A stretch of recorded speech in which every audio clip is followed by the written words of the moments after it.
আজিল কি মাছ মারস নাকি? না তে ভাই ভাই হ্যালো গাইস, আসসালামু আলাইকুম, শুভ সকাল। এই মুহূর্তে আমি আপনাদেরকে দেখাবো আমাদের গ্রামের, আমাদের এটাকে গ্রামের ভাষায় বলে ফিশারি, অন্য অন্য ভাষায় কী বলে সেটা জানি না। আগে যখন ছোট ছিলাম তখন এভাবে গ্রামের ফিশারি, ডুবি মধ্যে আমরা মাছ ধরতাম। এই ছোট ছোট এগুলো বড় মাছ নয়, এটা হচ্ছে ছোট ছোট মাছ। মানে আমরা গ্রামের ভাষায় এগুলো ফনা বলি, যে এক এক পুকুর থেকে তুলে অন্য পুকুরে ছাড়ি যেন মাছগুলো তাড়াতাড়ি বড় হয়।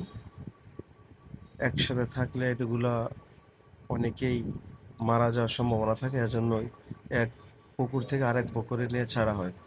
আসলে এই গ্রামের দৃশ্যগুলো দেখলে খুবই ভালো লাগে। যখন ছোট ছিলাম এই মাছগুলো ধরতাম, খুব ভালো লাগতো। হঠাৎ গ্রামে গেলাম, তখন দেখলাম আমাদের ফিশারিতে মাছ মারতেছে।